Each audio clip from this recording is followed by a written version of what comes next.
She had the family photos, the sob story, even a birth certificate with my supposed son's name. My daughter was already rewriting the will to include her. Too bad the son she claimed as her father died in infancy, something only I knew. The doorbell rang on a humid Thursday afternoon in Cincinnati's Hyde Park neighborhood. I was in my study, reviewing the quarterly reports from the textile company I'd inherited from my husband Walter, when I heard voices at the front door. My housekeeper, Rosa, was speaking to someone, her tone shifting from professional to confused to sympathetic in the span of moments. "Mrs. Taylor." Rosa called up the stairs. "There's a young woman here. She's your granddaughter." I set down my reading glasses slowly. I had two children, my daughter Catherine and my son Michael. Catherine had two boys, both in college. Michael had a daughter, Sarah, who was 32 and lived in Seattle. I knew exactly where all three of my grandchildren were, and none of them would show up unannounced claiming to need introduction. I descended the stairs to find a young woman, perhaps 20 or 21, standing in my foyer. She was clutching a worn leather folder to her chest, tears streaming down her face. Her clothes were deliberately chosen to appear modest, but clean, jeans that were frayed but not designer distressed, a simple sweater, tennis shoes that had seen better days. She'd crafted an image of someone struggling but respectable. "Mrs. Taylor," she said, her voice trembling. "My name is Jessica Raymond. I'm your granddaughter. My father was your son, Christopher." Christopher. The name hit me like a physical blow, but not for the reason she intended. Christopher had indeed been my son, my firstborn, who had lived for exactly 17 days in 1968, before succumbing to a congenital heart defect. Walter and I had never spoken of him publicly. His birth certificate and death certificate were locked in a safe deposit box that hadn't been opened in 30 years. Even Catherine and Michael didn't know they'd had an older brother. "I think you're mistaken," I said calmly, though my mind was racing. "I don't have a son named Christopher." She opened the leather folder with shaking hands, pulling out documents. "I know this must be a shock. My mother told me you and my father had a falling out before I was born, that he left Cincinnati and never came back. But look, I have his birth certificate, photos of him as a young man, even letters he wrote to my mother about growing up here." She handed me a birth certificate that was surprisingly authentic looking. "Christopher Allen Taylor, born June 3, 1968, at Cincinnati General Hospital." The parents' names were correct, mine and Walter's. The attending physician's name was wrong, but who would know that after 55 years? The certificate was artificially aged, tea-stained perhaps, with carefully placed creases. The photographs were more interesting. They showed a young man who bore a passing resemblance to my Michael, close enough to be a brother. Certainly, but I recognized the photos. They were stock images from a 1980s yearbook collection that had been digitized and put online. I knew because I'd seen them when helping my neighbor's daughter with a school project about fashion through the decades. Before I could respond, I heard a car in the driveway. Catherine was arriving for our weekly lunch, and she walked in to find this scene: a crying young woman, documents spread on the entry table, and me standing there in apparent shock. "Mom, what's going on?" Catherine asked, then saw Jessica's tear-stained face. "Oh, honey, are you all right?" "Catherine," I said carefully, "this young woman claims to be Christopher's daughter." "Christopher?" Catherine looked confused. Then Jessica helpfully showed her the birth certificate, the photos, and launched into her prepared story. "My father never told me much about his family," Jessica said, her voice wavering perfectly. "Just that he'd had a terrible fight with his parents when he was 18. He said they wanted him to join the family business, but he wanted to be an artist. He left Cincinnati in 1986 and never came back. He met my mother in Portland. They had me, but he died in a car accident when I was 3. My mother passed away from cancer last month, and in her things, I found all of this. I wanted to know my father's family." Catherine's face transformed from skepticism to sympathy to excitement in seconds. "Mom, you had another son? Why didn't you ever tell us?" The brilliant manipulation of the situation was that it put me in an impossible position. To deny Christopher's existence entirely would require explaining how this stranger had his birth certificate. To admit he'd existed but died in infancy would reveal a 50-year-old secret and make me look like a liar to my own children. Jessica, or whoever had coached her, had crafted a perfect trap. "It was complicated," I said vaguely, buying time to think. Catherine had already wrapped her arms around Jessica. "You poor thing. Losing both parents so young? And you've been alone all this time? I've been managing, Jessica said bravely. I work at a coffee shop in Portland, trying to save money for college. I wasn't going to come here, I didn't want to intrude, but I just felt so lost after Mom died. I needed to know if I had any family left. Of course you have family, Catherine exclaimed. Mom, how could you let a son leave and never tell us? How could you let him die thinking you didn't love him? The accusation in her voice was sharp. In minutes, Jessica had managed to turn my own daughter against me, making me the villain in a fiction she'd created.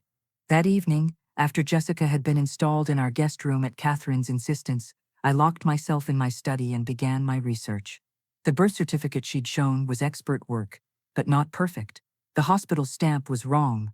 Cincinnati General had used a different seal design in 1968. The font on the typewriter portions was from an IBM Selectric II, which wasn't widely used by hospitals until 1971. I pulled up social media and found her immediately. Jessica Raymond had a carefully curated online presence going back about 2 years, just enough to seem legitimate, but not so far that deep diving would reveal inconsistencies. Her mother's obituary in the Portland papers was real, but for a woman named Sandra Mitchell, not Raymond, and she'd died 3 years ago, not last month. Most revealing was a video I found on TikTok from 4 months ago, posted by someone named Tyler Brennan. It showed a group of young people in what looked like a drama workshop. Jessica was there, practicing emotional crying on cue. The caption read, "Getting ready for the biggest role of my life, actor's life, audition." I took screenshots of everything, then searched deeper. Tyler Brennan's Instagram revealed more. He was a small-time con artist with a history of elder fraud schemes. Posts from 6 months ago showed him and Jessica studying family dynamics and genealogy research, with captions about preparing for something big. The most damning evidence came from a reverse image search of the photos she'd claimed were of Christopher. They came from a 1985 Lakewood High School yearbook in Cleveland. A young man named Daniel Morrison, who died in 2010. His obituary photo matched the one Jessica had presented as my son. The next morning, Jessica gave an Oscar-worthy performance at breakfast. Catherine had invited Michael over to meet his niece, and Jessica had prepared for this. She knew things that seemed impossible for a stranger to know. My dad told me about the old oak tree in the backyard, she said wistfully, how Grandpa Walter built a treehouse in it for the kids. There had indeed been a treehouse, torn down in 1978, after a storm. Catherine and Michael exchanged amazed looks. And the secret recipe for Grandma Taylor's Christmas cookies, Jessica continued. He said she used cardamom and orange zest, not just cinnamon like everyone thought. This was true, and it made Catherine gasp. Mom, she knows about the cookies.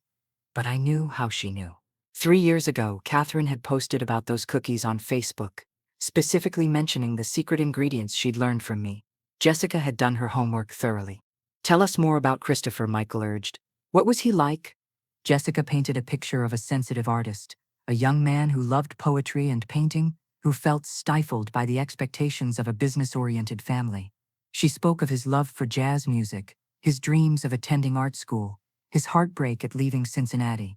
He kept one photo, she said, pulling out a picture. The whole family at Christmas, 1985. He said it was the last happy memory before the fight. The photo was real, our 1985 Christmas card, but it had been published in the Cincinnati Society pages that year, as Walter had just made a major charitable donation. Anyone could have found it in the newspaper archives.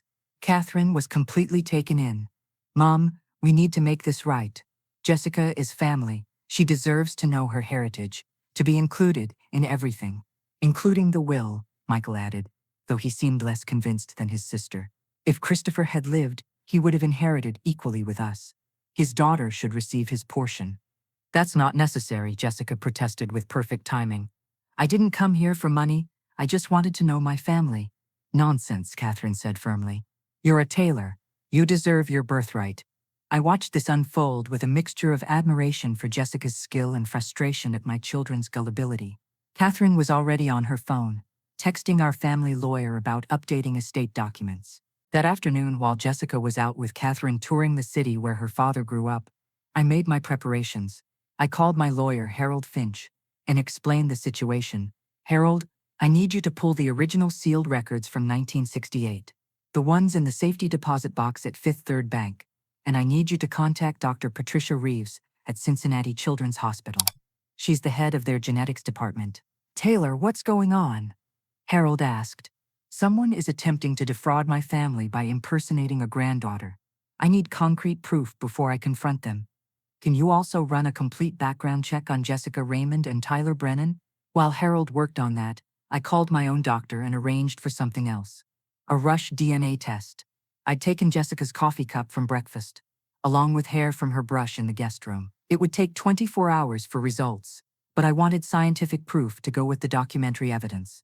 I also did something else. I called my friend at the Cincinnati Enquirer, veteran journalist Robert Stone. Bob, I might have a story for you, but I need you to hold it until I give you the green light. That evening, Jessica continued her performance. She pulled out a journal, supposedly Christopher's, filled with angst-ridden poetry about family expectations and artistic dreams. The handwriting was masculine, artistic, and the pages were aged. She'd clearly spent months preparing these props. Listen to this one, she said, reading aloud. Cincinnati stars are cold tonight, like mother's eyes when dreams take flight. The Taylor name, a chain of gold, binds young hearts to stories old. Catherine was in tears. Oh, Mom, how could you let him leave feeling like that? I wanted to point out that no 18-year-old in 1986 would write such overwrought verse. But I held my tongue. The trap needed to close completely. By the third day, Jessica had created a complete rift in the family. Catherine was furious with me for hiding Christopher's existence and driving him away. She'd already contacted her lawyer about ensuring Jessica received her fair share of the estate, which she calculated at approximately $400,000, one-third of what Christopher would have inherited. Michael was more cautious, but still sympathetic. Mom, even if there was bad blood, Jessica isn't responsible for that. She's just a kid who lost her parents. Jessica played her role perfectly. She was helpful around the house, sweet and deferential, constantly expressing gratitude for being accepted.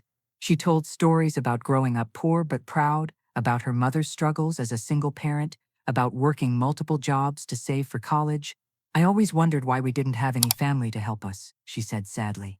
Now I understand. The fight must have been terrible for my father to never reach out, not even when he was dying.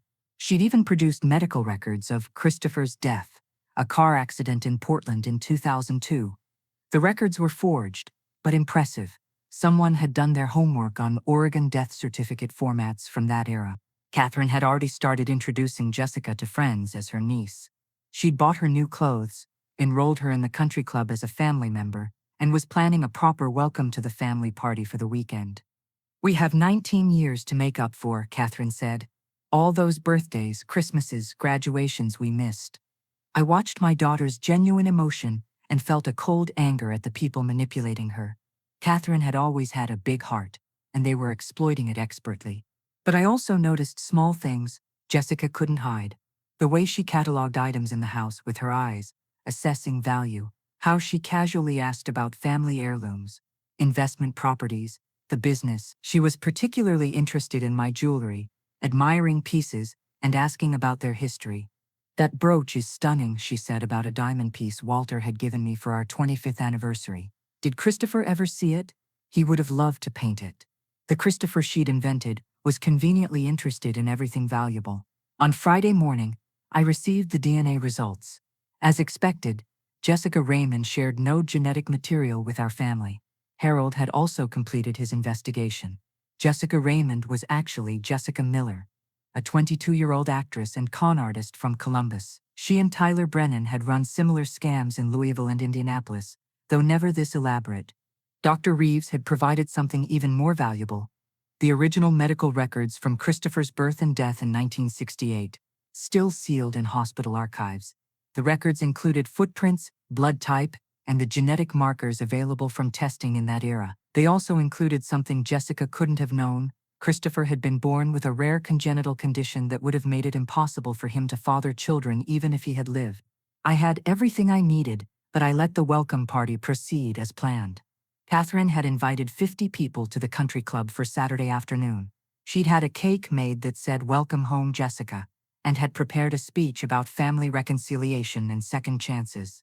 I arrived at the party with a small box and a large envelope. Jessica was holding court, charming everyone with her story of finding her family. She was wearing a new dress Catherine had bought her, looking every inch the long-lost granddaughter. "Before we celebrate," I said, standing at the front of the room, "I have something to share. Jessica is right that I've kept a secret about Christopher. It's time for the truth." Jessica's eyes sharpened, but she maintained her vulnerable expression. Catherine looked relieved, thinking I was finally going to acknowledge her brother. "Christopher Allen Taylor was indeed born on June 3, 1968. I began, opening the envelope. "Here is his birth certificate, the real one, from hospital records." I passed it around, then continued. "And here is his death certificate. Christopher died on June 20, 1968, 17 days after his birth. He never left this hospital. He never grew up. He never became an artist or a poet. He never went to Portland. He never had a daughter." The room went silent. Jessica's face cycled through emotions, confusion, fear, then attempted damage control. "That's not possible," she said. "I have photos, letters, his journal." "You have forgeries," I interrupted. "The photos are of Daniel Morrison, from Lakewood High School's 1985 yearbook. The letters were written in modern ink on artificially aged paper. The journal uses slang from the 2000s, not the 90s. I pulled out my phone and showed the TikTok video. "4 months ago, you were practicing crying on cue for the biggest role of your life. Your partner, Tyler Brennan, has been arrested twice for elder fraud schemes." Catherine looked devastated. But she knew about the treehouse, the cookies. "All from your social media posts," I explained gently. "You posted about the treehouse in 2019, on Instagram, reminiscing about childhood. The cookie recipe was on Facebook. Every impossible thing she knew came from public sources or overheard conversations in this house." I turned to Jessica. "Your real name is Jessica Miller. You're an actress from Columbus who specializes in what you call family recovery operations, a fancy term for scamming grieving families." Security guards I'd hired entered the room. Jessica tried one last manipulation. "You're wrong," she cried. "I know I'm Christopher's daughter. My mother wouldn't lie to me." "Your mother is alive and living in Dayton," I said. "I spoke to her yesterday. She's horrified by what you've become but not surprised. She said you've been running cons since high school." The DNA test results were the final nail. I'd had them verified by 2 independent labs. Jessica shared no genetic markers with any member of the Taylor family. Jessica's mask finally slipped completely. The tears stopped instantly, and she smiled coldly. "You can't prove I committed any crime. Your daughter invited me here. She offered me money. I never asked for anything." "Actually, obtaining property by false pretenses is fraud," said Detective Morrison, whom I'd invited to the party. "And crossing state lines to commit fraud makes it a federal offense. We've been building a case since your Louisville scheme." As Jessica was led away in handcuffs, she turned to Catherine. "Your mother let you believe she was perfect. She hid a dead son from you for 50 years. I may be a liar, but so is she." Catherine was crying, torn between anger at being deceived and hurt that I'd hidden Christopher's existence. "Mom, why didn't you tell us?" "Because," I said quietly, "losing Christopher nearly destroyed me. Walter and I decided to move forward, to focus on the children we could have. It wasn't a secret meant to hurt you. It was a wound too deep to expose." Michael put his arm around his sister. "She played us, Katie, all of us. But Mom saw through it." "How?" Catherine asked me. "How did you know?" "Because I knew the one thing she couldn't," I said. Christopher lived for 17 days. Every document she had showed dates after that. The son she invented never existed, but she couldn't have known the real Christopher died as an infant. That information was sealed in medical records and never made public. The party dispersed quickly, guests murmuring in shock and fascination.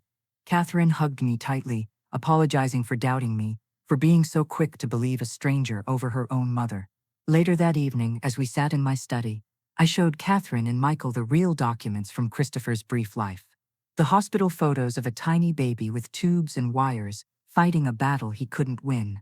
The sympathy cards from 1968. Walter's journal entry about losing his firstborn son. "I'm sorry I never told you," I said.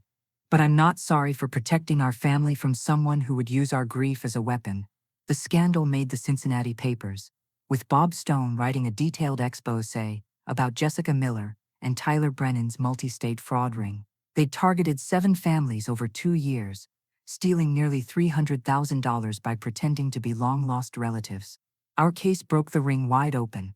Jessica was sentenced to 5 years in federal prison.